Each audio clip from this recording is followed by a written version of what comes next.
ਅਸੀਂ ਚੈਪਟਰ ਕਰ ਰਹੇ ਹਾਂ ਕੈਮੀਕਲ ਇਕੁਏਸ਼ਨਸ ਐਂਡ ਰਿਐਕਸ਼ਨਸ। ਤੇ ਇਸ ਚੈਪਟਰ ਦਾ ਜਿਹੜਾ ਫਸਟ ਚੈਪਟਰ ਹੈ 10th ਕਲਾਸ ਦਾ ਸਾਡਾ, ਉਹਦਾ ਅਸੀਂ ਟੌਪਿਕ ਕਰਨਾ ਹੈ ਅੱਜ ਬੈਲੈਂਸਿੰਗ ਦ ਕੈਮੀਕਲ ਇਕੁਏਸ਼ਨਸ, ਯਾਨੀ ਕਿ ਰਸਾਇਣਿਕ ਸਮੀਕਰਨਾਂ ਨੂੰ ਸੰਤੁਲਿਤ ਕਰਨਾ। ਰਸਾਇਣਿਕ ਸਮੀਕਰਨਾਂ ਨੂੰ ਸੰਤੁਲਿਤ ਕਰਨ ਲਈ ਤੇ ਇਹ ਟੌਪਿਕ ਸਮਝਣ ਲਈ ਅਸੀਂ ਪਹਿਲਾਂ ਥੋੜ੍ਹੇ ਜਿਹੇ ਬੇਸਿਕ ਚੀਜ਼ਾਂ ਵੱਲ ਧਿਆਨ ਦੇ ਦਈਏ ਤਾਂ ਕਿ ਫਿਰ ਸਾਨੂੰ ਬਾਅਦ ਵਿੱਚ ਰਸਾਇਣਿਕ ਸਮੀਕਰਨਾਂ ਨੂੰ ਸੰਤੁਲਿਤ ਕਰਨਾ ਈਜ਼ੀ ਹੋ ਜਾਏਗਾ। ਇਹ ਦੇਖੋ, ਮੈਂ 3 ਚੀਜ਼ਾਂ ਇੱਥੇ ਲਿਖੀਆਂ ਨੇ, ਐਲੀਮੈਂਟਸ, ਐਟਮਸ ਅਤੇ ਮੋਲੀਕਿਊਲਸ। ਐਲੀਮੈਂਟਸ ਨੂੰ ਅਸੀਂ ਕੀ ਕਹਿੰਦੇ ਹਾਂ ਪੰਜਾਬੀ ਦੇ ਵਿੱਚ? ਤੱਤ, ਰਾਈਟ। ਐਟਮਸ ਨੂੰ ਕੀ ਕਹਿੰਦੇ ਹਾਂ ਅਸੀਂ? ਪਰਮਾਣੂ। ਮੋਲੀਕਿਊਲਸ ਨੂੰ ਕੀ ਕਹਿੰਦੇ ਆ? ਅਣੂ, ਹੈ ਨਾ। ਅਤੇ ਇੱਕ ਵਾਰ ਇਹ ਚੀਜ਼ਾਂ ਥੋੜ੍ਹੀਆਂ ਜਿਹੀਆਂ ਰਿਵਾਈਜ਼ ਕਰ ਲੈਂਦੇ ਹਾਂ। ਐਲੀਮੈਂਟਸ, ਹੁਣ ਐਲੀਮੈਂਟਸ ਅਸੀਂ ਪੜ੍ਹੇ ਹੈ ਅਸੀਂ ਪੜ੍ਹਦੇ ਹਾਂ ਜਿਵੇਂ ਕਿ ਹਾਈਡਰੋਜਨ। ਸਾਰਿਆਂ ਨੇ ਸੁਣਿਆ ਹਾਈਡਰੋਜਨ ਬਾਰੇ? Obviously hydrogen, oxygen. ਅਤੇ ਇਸ ਚੈਪਟਰ ਦੇ ਵਿੱਚ ਰਿਮੈਂਬਰ ਕਰੋ ਅਸੀਂ ਕਿਹੜੀ ਐਕਟੀਵਿਟੀਜ਼ ਕਰੀਆਂ ਸੀ ਅਤੇ ਉਹ ਐਕਟੀਵਿਟੀਜ਼ ਵਿੱਚ ਕਿਹੜੇ ਤੱਤ ਅਸੀਂ ਯੂਜ਼ ਕਰੇ ਸੀ। ਹਾਈਡਰੋਜਨ, ਆਕਸੀਜਨ, ਮੈਗਨੀਸ਼ੀਅਮ, ਇੱਕ ਮੈਗਨੀਸ਼ੀਅਮ ਰਿਬਨ ਵਾਲੀ ਕਰੀ ਸੀ। ਉਸ ਤੋਂ ਬਾਅਦ ਅਸੀਂ ਆਇਰਨ ਵਾਲੀ ਵੀ ਇੱਕ ਕਰੀ ਹੈ, ਕਾਪਰ, ਔਰ ਅਦਰਵਾਈਜ਼ ਵੀ ਤੁਹਾਨੂੰ ਤੱਤਾਂ ਬਾਰੇ ਪਤਾ ਹੈ ਜਿਹੜੇ ਸਾਡੇ ਨੇਚਰ ਵਿੱਚ ਪਾਏ ਜਾਂਦੇ ਨੇ, ਹੀਲੀਅਮ ਐਂਡ ਸੋ ਔਨ, ਬਹੁਤ ਸਾਰੇ ਨੇ। ਠੀਕ ਹੈ ਜੀ, ਹਾਈਡਰੋਜਨ, ਹੀਲੀਅਮ, ਆਕਸੀਜਨ। ਐਟਮਸ, ਹੁਣ ਜਿਹੜਾ ਐਲੀਮੈਂਟ ਹਾਈਡਰੋਜਨ ਹੈ ਉਹ ਹਾਈਡਰੋਜਨ ਐਟਮਸ ਤੋਂ ਬਣਿਆ, ਆਕਸੀਜਨ ਐਟਮਸ ਤੋਂ ਬਣਿਆ, ਮੈਗਨੀਸ਼ੀਅਮ ਐਟਮਸ ਤੋਂ ਬਣਿਆ, ਆਇਰਨ ਤੱਤ ਆਇਰਨ ਐਟਮਸ ਤੋਂ ਬਣਿਆ, ਕਾਪਰ ਐਟਮਸ ਤੋਂ ਬਣਿਆ। ਅਤੇ ਮੋਲੀਕਿਊਲਸ ਕੀ ਨੇ? ਅਣੂ ਕੀ ਨੇ? ਅਸੀਂ ਪੜ੍ਹਿਆ ਹੈ ਵੀ ਜਿਹੜੇ ਮੋਲੀਕਿਊਲਸ ਨੇ ਜਾਂ ਅਣੂ ਨੇ, ਠੀਕ ਹੈ, ਜਦੋਂ 2 ਜਾਂ 2 ਤੋਂ ਵੱਧ ਪਰਮਾਣੂ ਆਪਸ ਵਿੱਚ ਮਿਲ ਕੇ ਇੱਕ ਬੰਧਨ ਬਣਾਉਂਦੇ ਨੇ ਤਾਂ ਉਹ ਅਣੂ ਪੈਦਾ ਕਰਦੇ ਨੇ। ਐਟਮਸ ਨੇ ਜਿਹੜੇ, ਐਟਮਸ ਆਪਸ ਵਿੱਚ ਮਿਲ ਕੇ ਮੋਲੀਕਿਊਲਸ ਬਣਾਉਂਦੇ ਨੇ। ਤਾਂ ਹੁਣ ਇਹ ਚੀਜ਼ ਸਮਝਣੀ ਜ਼ਰੂਰੀ ਹੈ, ਇਹਨੂੰ ਧਿਆਨ ਨਾਲ ਸਮਝੋ। ਇੱਥੇ ਦੇਖੋ, ਹੁਣ ਆਪਾਂ ਗੱਲ ਕਰਦੇ ਹਾਂ ਆਕਸੀਜਨ, ਠੀਕ ਹੈ ਜੀ, ਆਪਾਂ ਆਕਸੀਜਨ ਦੀ ਗੱਲ ਕਰਦੇ ਹਾਂ। ਹੁਣ ਇਹ ਕੀ ਹੈ? ਐਟਮ ਹੈ। ਮੈਂ ਕਹਿ ਰਹੀ ਹਾਂ ਵੀ ਆਕਸੀਜਨ ਐਟਮ ਹੈ। ਹੁਣ ਐਟਮਸ ਨੇ ਜਿਹੜੇ ਉਹ ਆਪਸ ਵਿੱਚ ਬੰਧਨ ਬਣਾਉਂਦੇ ਨੇ ਅਤੇ ਮੋਲੀਕਿਊਲਸ ਵਾਂਗ ਰਹਿੰਦੇ ਨੇ। ਅੱਛਾ, ਤੁਸੀਂ ਇਹ ਮੈਂ ਕੀ ਲਿਖਿਆ? O2 gas. ਜਿਹੜੇ ਆਕਸੀਜਨ ਦੇ ਐਟਮਸ ਨੇ ਉਹ ਆਪਸ ਵਿੱਚ ਮਿਲ ਕੇ ਆਕਸੀਜਨ ਗੈਸ ਬਣਾਉਂਦੇ ਨੇ। ਆਪਾਂ ਸਾਰਿਆਂ ਨੂੰ ਪਤਾ ਆਕਸੀਜਨ ਗੈਸ ਬਾਰੇ, ਆਪਾਂ ਸਾਰਿਆਂ ਨੇ ਸੁਣਿਆ, ਜਿਹੜੀ ਉਹ ਗੈਸ ਜਿਹਦੇ ਨਾਲ ਅਸੀਂ ਸਾਹ ਲੈਂਦੇ ਹਾਂ, ਰਾਈਟ। ਹੁਣ ਜਿਹੜੇ ਐਟਮਸ ਨੇ ਉਹ ਨੇਚਰ ਦੇ ਵਿੱਚ, ਹੈ ਨਾ, ਸਾਡੇ ਨੇਚਰ ਦੇ ਵਿੱਚ, ਹੁਣ ਜਿਵੇਂ ਆਕਸੀਜਨ ਗੈਸ ਹੈ ਉਹ ਸਾਡੇ ਨੇਚਰ 'ਚ ਪਾਈ ਜਾਂਦੀ ਹੈ, ਐਟਮੋਸਫੀਅਰ 'ਚ ਪਾਈ ਜਾਂਦੀ ਹੈ, ਰਾਈਟ। ਕਿਹਦੀ ਬਣੀ ਹੋਈ ਹੈ? ਆਕਸੀਜਨ ਦੇ ਐਟਮਸ ਦੀ। ਤਾਂ ਜਿਹੜੇ ਆਕਸੀਜਨ ਦੇ ਐਟਮਸ ਨੇ ਉਹ ਐਟਮਸ ਆਪਸ ਦੇ ਵਿੱਚ ਕੰਬਾਈਨ ਕਰਕੇ ਕੀ ਬਣਾਉਂਦੇ ਨੇ? Oxygen gas, right. ਆਕਸੀਜਨ ਦੇ ਐਟਮਸ ਨੇਚਰ ਦੇ ਵਿੱਚ ਕਿਸੇ ਨਾ ਕਿਸੇ ਫਾਰਮ ਦੇ ਵਿੱਚ ਮੋਲੀਕਿਊਲ ਬਣਾਉਣਗੇ ਹੀ, ਰਾਈਟ, ਕਿਉਂਕਿ ਹਰ ਇੱਕ ਐਟਮ ਆਪਣੇ ਆਪ ਨੂੰ ਸਟੇਬਲਾਈਜ਼ ਕਰਨਾ ਚਾਹੁੰਦਾ ਹੈ। ਅਤੇ ਜੇ ਆਕਸੀਜਨ ਐਟਮ ਇਕੱਲਾ ਪਿਆ ਹੈ ਤਾਂ ਉਹ ਸਟੇਬਲ ਫਾਰਮ 'ਚ ਨਹੀਂ ਹੈ। ਆਪਣੇ ਆਪ ਨੂੰ ਸਟੇਬਲ ਕਰਨ ਲਈ ਉਹ ਕਿਸੇ ਨਾ ਕਿਸੇ ਤਰੀਕੇ ਨਾਲ ਬੰਧਨ ਬਣਾਏਗਾ ਹੀ। ਅਤੇ ਆਕਸੀਜਨ ਗੈਸ ਇੱਕ ਅਜਿਹੀ ਹੀ ਬੰਧਨ ਦੀ ਉਦਾਹਰਣ ਹੈ। ਓਜ਼ੋਨ ਸਾਰਿਆਂ ਨੇ ਸੁਣਿਆ? ਇੱਕ ਪਰਤ ਜਿਹੜੀ ਕਿ ਸਟ੍ਰੈਟੋਸਫੇਅਰ ਦੇ ਵਿੱਚ ਪਾਈ ਜਾਂਦੀ ਹੈ, ਓਜ਼ੋਨ। ਤੁਹਾਨੂੰ ਪਤਾ ਵੀ ਓਜ਼ੋਨ ਕਿਹੜੇ ਆਕਸੀਜਨ ਐਟਮਸ ਦੇ ਨਾਲ ਬਣਦੀ ਹੈ? ਕਿੰਨੇ ਆਕਸੀਜਨ ਐਟਮਸ ਦੇ ਨਾਲ ਬਣਦੀ? 3 ਦੇ ਨਾਲ। ਇਹਨੂੰ ਅਸੀਂ ਰਿਪਰੈਜ਼ੈਂਟ ਕਰਦੇ ਹਾਂ O3। ਇਹ ਵੀ ਸਾਡੇ ਨੇਚਰ 'ਚ ਪਾਇਆ ਜਾਂਦਾ ਹੈ। ਤਾਂ ਜਿਹੜੇ ਐਟਮਸ ਨੇ ਉਹ ਆਪਸ ਦੇ ਵਿੱਚ ਮਿਲ ਕੇ ਬੰਧਨ ਬਣਾਉਂਦੇ ਨੇ ਅਤੇ ਕੋਈ ਨਵਾਂ ਅਣੂ ਪੈਦਾ ਕਰਦੇ ਨੇ, ਠੀਕ ਹੈ ਜੀ। ਤਾਂ ਹੁਣ ਇਹ ਜਿਹੜਾ ਹੈ O2, ਇਹ ਆਕਸੀਜਨ ਗੈਸ ਹੈ ਜਿਹੜਾ ਕਿ ਆਕਸੀਜਨ ਤੱਤ ਨੇ ਆਕਸੀਜਨ ਗੈਸ ਬਣਾਈ ਹੋਈ ਹੈ। ਅਤੇ ਓਜ਼ੋਨ ਕੀ ਹੈ? ਇਹ ਵੀ ਆਕਸੀਜਨ ਤੱਤ ਨੇ ਓਜ਼ੋਨ ਗੈਸ ਬਣਾਈ ਹੈ, ਰਾਈਟ। ਅਤੇ ਵਾਟ ਇਜ਼ ਦਿਸ 2 ਹੇਅਰ? ਇਹ 2 ਕੀ ਹੈ ਅਤੇ ਇੱਧਰ 3 ਕੀ ਹੈ? ਜੇਕਰ ਤਾਂ 2 ਆਕਸੀਜਨ ਐਟਮਸ ਆਪਸ ਵਿੱਚ ਮਿਲਦੇ ਨੇ ਤਾਂ ਉਹ ਕੀ ਬਣਾਉਂਦੇ ਨੇ? Oxygen gas. ਅਤੇ ਜੇ 3 ਆਕਸੀਜਨ ਐਟਮਸ ਆਪਸ ਵਿੱਚ ਮਿਲਦੇ ਨੇ ਤਾਂ ਫਿਰ ਉਹ ਕੀ ਬਣਾਉਂਦੇ ਨੇ? ਓਜ਼ੋਨ। ਸਮਝ ਆਈ ਗੱਲ ਮੇਰੀ? ਤਾਂ ਹੁਣ ਇਹ ਜਿਹੜਾ ਮੋਲੀਕਿਊਲ ਹੈ, ਕਾਹਦਾ ਮੋਲੀਕਿਊਲ ਹੈ ਇਹ? ਆਕਸੀਜਨ ਗੈਸ ਦਾ, ਕਿਹੜੀ ਗੈਸ ਦਾ ਮੋਲੀਕਿਊਲ ਹੈ ਜੀ ਇਹ? ਆਕਸੀਜਨ ਗੈਸ ਦਾ। ਤੇ ਇਹ ozone the. what is 3 here? number of atoms. what is 2 here? number of atoms. ਕਿਹੜੇ ਤੱਤ ਦੇ ਨੰਬਰ ਆਫ ਐਟਮਸ ਨੇ ਇਹ? ਆਕਸੀਜਨ ਤੱਤ ਦੇ। ਰਾਈਟ। ਮੋਲੀਕਿਊਲਸ ਕਿਵੇਂ ਪਤਾ ਚੱਲੇਗਾ ਆਪਾਂ ਨੂੰ? ਮੋਲੀਕਿਊਲਸ ਕਿਵੇਂ ਪਤਾ ਚੱਲੇਗਾ? ਜੇ ਮੈਂ ਤੁਹਾਡੇ ਕੋਲ ਇੱਥੇ ਲਿਖ ਦਿੰਦੀ ਹੈ, ਠੀਕ ਹੈ, ਹੁਣ ਮੈਂ ਇੱਥੇ ਲਿਖਿਆ O3, ਤੁਸੀਂ ਮੈਨੂੰ ਈਜ਼ੀਲੀ ਦੱਸ ਸਕਦੇ ਆ ਵੀ ਇਹਦੇ ਵਿੱਚ ਇਹ ਜਿਹੜਾ ਓਜ਼ੋਨ ਹੈ ਉਹ ਓਜ਼ੋਨ ਕਿੰਨੇ ਐਟਮਸ ਨੂੰ ਮਿਲ ਕੇ ਬਣਿਆ? ਤੁਸੀਂ ਇਹ ਚੀਜ਼ ਵੇਖਣੀ। ਤੁਸੀਂ ਕਹਿਣਾ ਮੈਮ 3 ਐਟਮਸ ਨੂੰ ਮਿਲ ਕੇ ਬਣਿਆ, ਹੈ ਨਾ। ਆਕਸੀਜਨ ਗੈਸ ਹੈ ਜਿਹੜੀ ਉਹ ਕਿੰਨੇ ਐਟਮਸ ਨੂੰ ਮਿਲ ਕੇ ਬਣੀ ਹੈ? ਤੁਸੀਂ ਇੱਥੇ ਵੇਖੋਗੇ, ਤੁਸੀਂ ਕਹੋਗੇ ਜੀ 2 ਐਟਮਸ ਨੂੰ ਮਿਲ ਕੇ ਬਣੀ ਹੈ। ਤੇ ਜੇ ਮੈਂ ਕਹਾਂ ਵੀ ਇੱਥੇ ਆਕਸੀਜਨ ਗੈਸ ਦੇ ਕਿੰਨੇ ਮੋਲੀਕਿਊਲਸ ਨੇ ਜਾਂ ਓਜ਼ੋਨ ਦੇ ਕਿੰਨੇ ਮੋਲੀਕਿਊਲਸ ਨੇ, ਤਾਂ ਸਾਨੂੰ ਉਹ ਕਿੱਥੋਂ ਪਤਾ ਚੱਲੇਗਾ? ਉਹ ਸਾਨੂੰ ਕਿੱਥੋਂ ਪਤਾ ਚੱਲੇਗਾ? ਉਹ ਸਾਨੂੰ ਪਤਾ ਲੱਗੇਗਾ ਜਦੋਂ ਅਸੀਂ ਆਕਸੀਜਨ ਐਟਮ ਦੇ ਅੱਗੇ ਕੀ ਲਿਖਿਆ। ਇੱਥੇ ਕੀ ਹੈ? ਜਿੱਥੇ ਕੁਝ ਵੀ ਨਹੀਂ ਹੁੰਦਾ ਉਹਦਾ ਮਤਲਬ ਉਹਦੇ ਅੱਗੇ 1 ਹੈ। ਸਾਡੇ ਕੋਲ ਇੱਕ ਮੋਲੀਕਿਊਲ ਹੈ ਆਕਸੀਜਨ ਗੈਸ ਦਾ। ਜੇ ਮੈਂ ਐਵੇਂ ਲਿਖਦਾ 2O2, ਤਾਂ ਹੁਣ ਇਸ ਨੂੰ ਤੁਸੀਂ ਮੈਨੂੰ ਕਿਵੇਂ ਸਮਝਾਓਗੇ? ਤੁਹਾਡੇ ਕੋਲ 2 ਮੋਲੀਕਿਊਲਸ ਨੇ ਆਕਸੀਜਨ ਗੈਸ ਦੇ। ਆਕਸੀਜਨ ਗੈਸ ਦੇ 2 ਮੋਲੀਕਿਊਲਸ ਨੇ, ਰਾਈਟ। ਹੁਣ ਸਾਡੇ ਕੋਲ 2 ਮੋਲੀਕਿਊਲਸ ਨੇ ਆਕਸੀਜਨ ਗੈਸ ਦੇ। ਤੇ ਜੇ ਮੈਂ ਤੁਹਾਨੂੰ ਪੁੱਛਾਂ ਕਿ ਇਹ ਆਕਸੀਜਨ ਗੈਸ ਦੇ ਜਿਹੜੇ 2 ਮੋਲੀਕਿਊਲਸ ਨੇ, ਇਹਨਾਂ 'ਚ ਐਟਮਸ ਕਿੰਨੇ ਨੇ, ਤਾਂ ਫਿਰ ਤੁਸੀਂ ਮੈਨੂੰ ਕੀ ਦੱਸੋਗੇ? ਤੁਸੀਂ ਮੈਨੂੰ ਕਹੋਗੇ 2 ਐਟਮਸ ਨੇ, ਇਹ ਦੇਖੋਗੇ ਤੁਸੀਂ? ਨੋ। ਤੁਸੀਂ ਹੁਣ ਕੀ ਕਰੋਗੇ? ਤੁਸੀਂ ਇਹ ਵਾਲੇ 2 ਨੂੰ ਮੋਲੀਕਿਊਲ ਨੂੰ ਇਹ ਵਾਲੇ ਐਟਮ ਦੇ ਨਾਲ ਮਲਟੀਪਲਾਈ ਕਰ ਦੋਗੇ, ਤਾਂ ਸਾਡੇ ਕੋਲ ਟੋਟਲ ਨੰਬਰ ਆਫ ਐਟਮਸ ਆ ਜਾਣਗੇ। Total number of oxygen atom ਸਾਡੇ ਕੋਲ ਆ ਗਏ 2 × 2, ਮਤਲਬ ਕਿ 4। ਜੇ ਸਾਡੇ ਕੋਲ 2 ਮੋਲੀਕਿਊਲਸ ਨੇ ਆਕਸੀਜਨ ਗੈਸ ਦੇ, ਤਾਂ ਸਾਡੇ ਕੋਲ ਟੋਟਲ ਨੰਬਰ ਆਫ ਐਟਮਸ 2 × 2 ਹੋ ਗਿਆ। ਆਓ ਇੱਥੇ ਜ਼ਰਾ ਟੋਟਲ ਨੰਬਰ ਆਫ ਐਟਮਸ ਪਤਾ ਕਰਨ ਦੀ ਕੋਸ਼ਿਸ਼ ਕਰੀਏ। ਮੋਲੀਕਿਊਲ ਇੱਕ ਹੈ, ਐਟਮਸ 2 ਨੇ, ਤਾਂ ਟੋਟਲ ਨੰਬਰ ਆਫ ਐਟਮਸ ਕੀ ਹੋ ਗਏ? ਇਹਨੂੰ ਤੁਸੀਂ ਇਹਦੇ ਨਾਲ ਮਲਟੀਪਲਾਈ ਕਰ ਦੋਗੇ।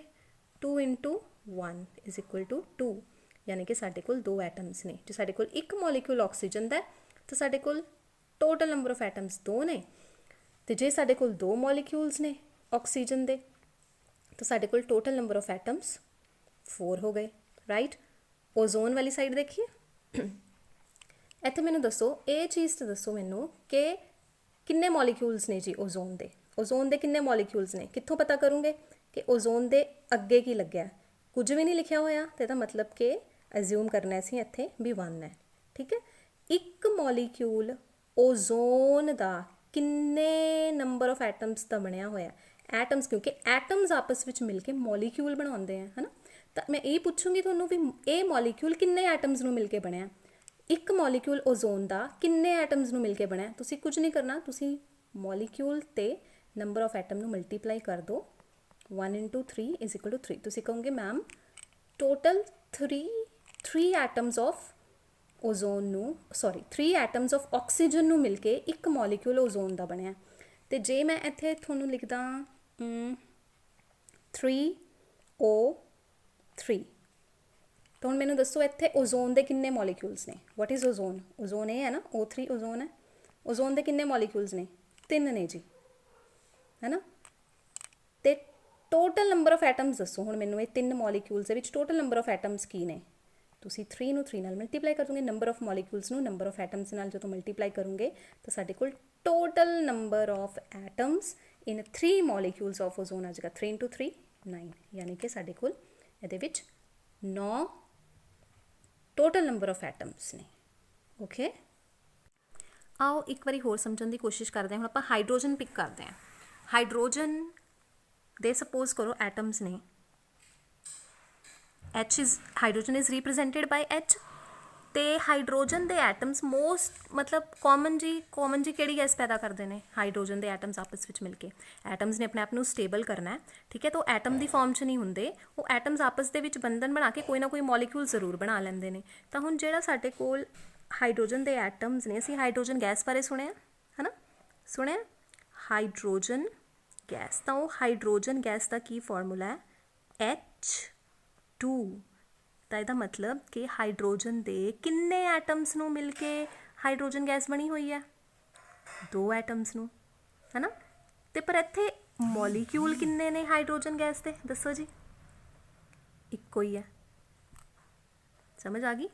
ਇਹ ਮੋਲੀਕਿਊਲ ਹੈ, ਇੱਕ molecule of hydrogen gas. What is hydrogen gas? ਇਹ H2 ਸਾਡੇ ਕੋਲ ਹਾਈਡਰੋਜਨ ਗੈਸ ਹੈ, ਠੀਕ ਹੈ ਨਾ। ਤੇ ਹੁਣ ਟੋਟਲ ਨੰਬਰ ਆਫ ਐਟਮਸ ਦੱਸੋ ਮੈਨੂੰ ਕਿੰਨੇ ਨੇ? Total number of atoms in 1 molecule of hydrogen gas is 1 × 2 is equal to 2, ਠੀਕ ਹੈ। ਹੁਣ ਲੈਟ ਅਸ ਅਸਿਊਮ ਕਿ ਸਾਡੇ ਕੋਲ ਇਹ ਹਾਈਡਰੋਜਨ ਗੈਸ ਹੈ, ਇਹ ਹਾਈਡਰੋਜਨ ਗੈਸ ਹੈ, ਠੀਕ ਹੈ। ਇਹ ਇੱਕ ਮੋਲੀਕਿਊਲ ਹੈ ਨਾ, ਹੈ ਨਾ, ਇਹ ਇੱਕ ਮੋਲੀਕਿਊਲ ਹੈ ਤੇ ਇਹ ਦੂਜਾ ਮੋਲੀਕਿਊਲ ਹੈ। ਤਾਂ ਜੇ ਆਪਾਂ ਦੋਨਾਂ ਨੂੰ ਕੰਬਾਈਨ ਕਰ ਦਈਏ ਤਾਂ ਸਾਡੇ ਕੋਲ ਬਣ ਗਿਆ 2H2।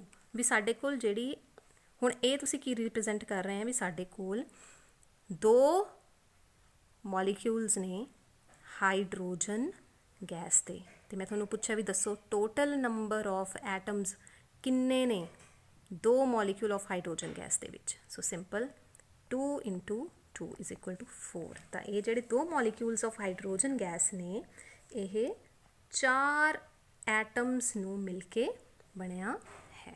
ਹਾਂਜੀ ਸਟੂਡੈਂਟਸ, ਤਾਂ ਹੁਣੇ ਅਸੀਂ ਡਿਸਕਸ ਕਰਿਆ O2, O3 ਤੇ H2 ਬਾਰੇ ਕਿ ਇਹ ਜਿਹੜੇ ਤਿੰਨੋਂ ਮੋਲੀਕਿਊਲਸ ਨੇ ਇਹ ਇੱਕੋ ਹੀ ਐਟਮ ਸੇ ਮਿਲ ਕੇ ਬਣੇ ਨੇ। ਆਕਸੀਜਨ ਗੈਸ ਕਿਹਦੀ ਮਿਲੀ ਹੈ, ਕਿਹੜੇ ਐਟਮਸ ਨੂੰ ਲੈ ਕੇ? 2 ਐਟਮਸ ਆਫ ਆਕਸੀਜਨ ਨੂੰ ਲੈ ਕੇ। Ozone 3 atoms of oxygen. Hydrogen gas 2 atoms of hydrogen, 2 atoms of hydrogen gas. ਤੇ ਮੋਲੀਕਿਊਲ ਇੱਕੋ ਇੱਕ ਪਿਆ, ਹੈ ਨਾ। ਜੇ ਮੈਂ ਇਹਦੇ ਅੱਗੇ ਲਗਾ ਦਾਂ 2, ਤੁਸੀਂ ਕਹੋਗੇ 2 ਮੋਲੀਕਿਊਲਸ ਆਫ ਆਕਸੀਜਨ ਗੈਸ। ਜੇ ਮੈਂ ਇਹਦੇ ਅੱਗੇ 3 ਲਾ ਦਾਂ ਤੁਸੀਂ ਕਹੋਗੇ 3 ਮੋਲੀਕਿਊਲਸ ਆਫ ਓਜ਼ੋਨ। ਜੇ ਮੈਂ ਇਹਦੇ ਅੱਗੇ 5 ਲਾ ਦਾਂ ਤੁਸੀਂ ਕਹੋਗੇ 5 molecules of hydrogen gas, right. ਹੁਣ ਨੀਚੇ ਦੇਖੋ HCl ਦੇਖ ਰਹੇ ਸਾਰੇ ਜਾਣੇ, HCl ਤੇ MgO ਇਹ ਵੀ ਯੌਗਿਕ ਨੇ, ਰਾਈਟ। ਬਟ ਹੁਣ ਇਹ ਜਿਹੜੇ ਯੌਗਿਕ ਨੇ ਜਾਂ ਕੰਪਾਊਂਡ ਨੇ ਜਾਂ ਮੋਲੀਕਿਊਲਸ ਵੀ ਆਪਾਂ ਕਹਿ ਲੈਂਦੇ ਹਾਂ, ਇਹ ਹੁਣ 2 ਡਿਫਰੈਂਟ ਐਟਮਸ ਨੂੰ ਲੈ ਕੇ ਮਿਲ ਕੇ ਬਣੇ ਨੇ। ਤੁਸੀਂ ਦੱਸੋ ਜ਼ਰਾ ਮੈਨੂੰ HCl ਦੇ ਵਿੱਚ ਕਿਹੜੇ 2 ਡਿਫਰੈਂਟ ਐਟਮਸ ਨੂੰ ਮਿਲ ਕੇ ਇਹ ਕੰਪਾਊਂਡ ਜਾਂ ਮੋਲੀਕਿਊਲ ਬਣਿਆ? ਹਾਈਡਰੋਜਨ ਐਟਮਸ ਤੇ ਕਲੋਰੀਨ, ਰਾਈਟ। MgO ਮੈਗਨੀਸ਼ੀਅਮ ਤੇ ਆਕਸੀਜਨ ਤੇ H2SO4 ਸਲਫਿਊਰਿਕ ਐਸਿਡ ਹੈ ਜਿਹੜਾ ਸਾਡਾ। ਇਹ ਦੇਖੋ ਜੀ ਇਹ 3 ਐਟਮਸ ਨੂੰ ਮਿਲ ਕੇ ਬਣਿਆ, ਹਾਈਡਰੋਜਨ, ਸਲਫਰ ਤੇ ਆਕਸੀਜਨ, ਹੈ ਨਾ। ਜੇ ਮੈਂ ਤੁਹਾਨੂੰ ਇਹਦੇ ਵਿੱਚ ਪੁੱਛਾਂ ਵੀ ਮੈਨੂੰ ਦੱਸੋ ਇਹਦੇ ਵਿੱਚ ਹਾਈਡਰੋਜਨ ਦੇ ਕਿੰਨੇ ਐਟਮਸ ਨੇ, ਕਿੰਨੇ ਐਟਮਸ ਲੱਗ ਰਹੇ ਆ ਤੁਹਾਨੂੰ? 2 ਦਿਖ ਰਹੇ ਇਹ, ਹੈ ਨਾ। ਸਲਫਰ ਦੇ ਕਿੰਨੇ ਐਟਮਸ ਨੇ? ਸਲਫਰ ਦੇ ਇੱਥੇ ਕੁਛ ਨਹੀਂ ਹੈ, ਇਹਦਾ ਮਤਲਬ 1। ਆਕਸੀਜਨ ਦੇ ਕਿੰਨੇ ਐਟਮਸ ਨੇ? 4। ਤੁਸੀਂ ਮੈਨੂੰ ਐਟਮਸ ਦੱਸ ਸਕਦੇ ਹੋ, ਰਾਈਟ, ਕਿ ਆਕਸੀਜਨ ਦੇ ਮੈਮ 4 ਐਟਮਸ ਨੇ, ਸਲਫਰ ਦੇ 1 ਹੈ, ਹਾਈਡਰੋਜਨ ਦਾ 2 ਹੈ। ਤੇ ਮੈਂ ਤੁਹਾਨੂੰ ਪੁੱਛੂੰਗੀ ਵੀ ਇਹ ਯੌਗਿਕ, ਇਹ ਜਿਹੜਾ ਮੋਲੀਕਿਊਲ ਜਾਂ ਯੌਗਿਕ ਜਾਂ ਕੰਪਾਊਂਡ ਹੈ ਇਹ ਕਿੰਨੇ ਮੋਲੀਕਿਊਲਸ ਨੇ ਐਕਚੁਅਲੀ ਟੋਟਲ? H2SO4 ਹੁਣ ਇੱਕ ਆਪਣੇ ਆਪ ਦੇ ਵਿੱਚ ਮੋਲੀਕਿਊਲ ਹੈ ਨਾ। ਜਿਵੇਂ ਆਕਸੀਜਨ ਗੈਸ ਸੀਗੀ ਉਵੇਂ ਹੀ ਹੁਣ H2SO4 ਇੱਕ ਯੌਗਿਕ ਹੈ। ਤਾਂ ਇਹ ਕਿੰਨੇ ਮੋਲੀਕਿਊਲਸ ਦਾ ਬਣਿਆ ਹੋਇਆ? ਉਹ ਮੋਲੀਕਿਊਲ ਸਾਨੂੰ ਕਿੱਥੋਂ ਪਤਾ ਚੱਲਣਗੇ? ਅੱਗੇ ਹੁਣ ਇਹਦੇ ਅੱਗੇ ਕੁਛ ਨਹੀਂ ਤਾਂ ਇਹਦਾ ਮਤਲਬ ਕਿ 1 ਇੱਕ ਮੋਲੀਕਿਊਲ ਆਫ ਸਲਫਿਊਰਿਕ ਐਸਿਡ ਦਾ ਹੈ। ਜੇ ਮੈਂ ਇੱਥੇ 2 ਲਿਖਦਾ ਤੁਸੀਂ ਮੈਨੂੰ ਕੀ ਕਹੋਗੇ? 2 ਮੋਲੀਕਿਊਲਸ ਆਫ ਸਲਫਿਊਰਿਕ ਐਸਿਡ ਨੇ। ਸਮਝ ਆ ਗਈ ਤੁਹਾਨੂੰ ਮੇਰੀ ਗੱਲ? ਤੇ ਜੇ ਮੈਂ ਹੁਣ ਤੁਹਾਨੂੰ ਪੁੱਛਾਂ ਵੀ ਮੈਨੂੰ ਇਹ ਦੱਸੋ ਵੀ ਇਹਦੇ ਵਿੱਚ ਇਹ ਜਿਹੜਾ ਯੌਗਿਕ ਹੈ ਇਹਦੇ ਵਿੱਚ ਹਾਈਡਰੋਜਨ ਦੇ ਕਿੰਨੇ ਐਟਮਸ ਨੇ? Total number of atoms of hydrogen ਹੁਣ ਤੁਸੀਂ ਮੈਨੂੰ ਕਹੋਗੇ ਮੈਮ 2 ਹੈ, ਇਹੀ ਕਹੋਗੇ, ਬਟ ਦਿਸ ਇਜ਼ ਰੋਂਗ। ਨੋ, 2 ਨਹੀਂ ਨੇ, 2 ਐਟਮਸ ਇੱਥੇ ਤੁਸੀਂ ਦੇਖ ਰਹੇ, ਬਟ ਮੈਂ ਤੁਹਾਨੂੰ ਪੁੱਛਿਆ ਇਹ ਪੂਰੇ ਯੌਗਿਕ ਦੇ ਵਿੱਚ total number of hydrogen atoms ਕਿੰਨੇ ਨੇ? ਤਾਂ ਅਸੀਂ ਮੋਲੀਕਿਊਲ ਵੀ ਤਾਂ ਦੇਖਣਾ ਹੈ। ਮੋਲੀਕਿਊਲ ਕਿੰਨਾ ਹੈ? 2 ਐਟਮਸ ਨੇ 2, ਤਾਂ ਦੋਨਾਂ ਨੂੰ ਮਲਟੀਪਲਾਈ ਕਰ ਦਿਓ। 2 × 2 ਇਜ਼ ਇਕੁਅਲ ਟੂ 4। ਤਾਂ ਤੁਸੀਂ ਮੈਨੂੰ ਕਹੋਗੇ ਮੈਮ ਇਸ ਪੂਰੇ ਯੌਗਿਕ ਦੇ ਵਿੱਚ 4 ਮੋਲੀਕਿਊਲਸ ਆਫ ਹਾਈਡਰੋਜਨ ਨੇ। ਰਾਈਟ। ਤੇ ਜੇ ਮੈਂ ਤੁਹਾਨੂੰ ਪੁੱਛਾਂ ਵੀ ਸਲਫਰ ਦੇ ਟੋਟਲ ਨੰਬਰ ਆਫ ਐਟਮਸ ਕਿੰਨੇ ਨੇ? ਜੇ ਆਪਾਂ ਹੁਣ ਗੱਲ ਕਰੀਏ ਵੀ ਸਲਫਰ ਦੇ ਕਿੰਨੇ ਐਟਮਸ ਨੇ 2 ਮੋਲੀਕਿਊਲਸ ਆਫ H2SO4 ਦੇ ਵਿੱਚ, ਤੇ ਤੁਸੀਂ ਦੇਖੋ ਸਲਫਰ 2 ਤੇ 1 ਐਟਮ ਹੈ ਤੇ 2 ਮੋਲੀਕਿਊਲਸ ਨੇ, ਤੇ 2 into 1 is equal to 2। Sulphur ਦੇ ਸਾਡੇ ਕੋਲ ਇੱਥੇ 2 ਮੋਲੀਕਿਊਲਸ 2 ਐਟਮਸ ਨੇ ਇਨ ਟੋਟਲ। ਆਕਸੀਜਨ ਦੇ ਦੇਖੋ ਜੀ, ਆਕਸੀਜਨ ਦੇ total number of atoms in 2 molecules of H2SO4 ਕੀ ਹੋਇਆ? 2 ਆਕਸੀਜਨ ਦੇ ਐਟਮਸ ਕਿੰਨੇ ਨੇ? 4, ਰਾਈਟ। ਤੇ ਮੋਲੀਕਿਊਲਸ ਕਿੰਨੇ ਨੇ? ਆਕਸੀਜਨ ਦੇ ਮੋਲੀਕਿਊਲਸ ਕਿੰਨੇ ਨੇ? 2। 4 into 2 मतलब कि now we have 8 atoms of oxygen, so we have 4 atoms of hydrogen in 2 molecules of sulfuric acid H2SO4। Punjabi च बोलदी हैं साडे कोल 2 molecule of H2SO4 they which total number of hydrogen atoms 4 ने। साडे कोल 2 molecule of H2SO4 they which total number of sulfur atoms 2 ने। साडे कोल 2 molecules of H2SO4 they which total number of oxygen atoms 8 ने। ठीक है, तो ये चीज़ का ध्यान रखना है कि हाइड्रोजन इन्हां दे एटम्स तो थल्ले लिखे जाते हैं, तो जिहड़ा मॉलीक्यूल है वो अगे लिखा जाता है। तो हाइड्रोजन के मॉलीक्यूल भी 2 ने, सल्फर के मॉलीक्यूल्स भी 2 ने, ऑक्सीजन के मॉलीक्यूल्स भी 2 ने। ये वैसे इस नालों सिंपल एग्जाम्पल है। हुण HCl देखो, HCl है ना, ये जिहड़ा यौगिक है मॉलीक्यूल है, ये 2 डिफरेंट एटम्स नूं मिल के बनिया है। किहड़े किहड़े? हाइड्रोजन देख सकते हो तुसी and Cl, right.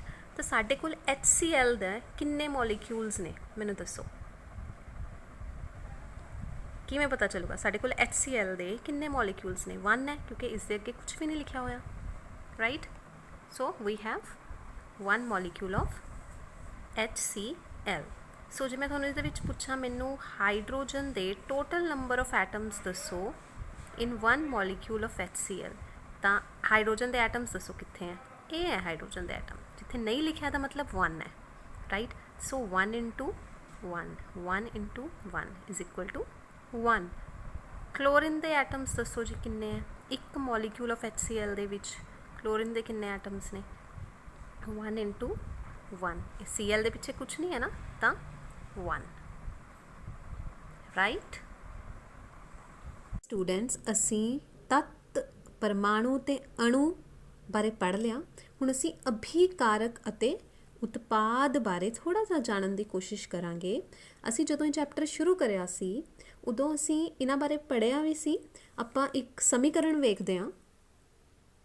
Let us assume A plus B is forming C। ठीक है जी, तो यह साडा एक समीकरण है।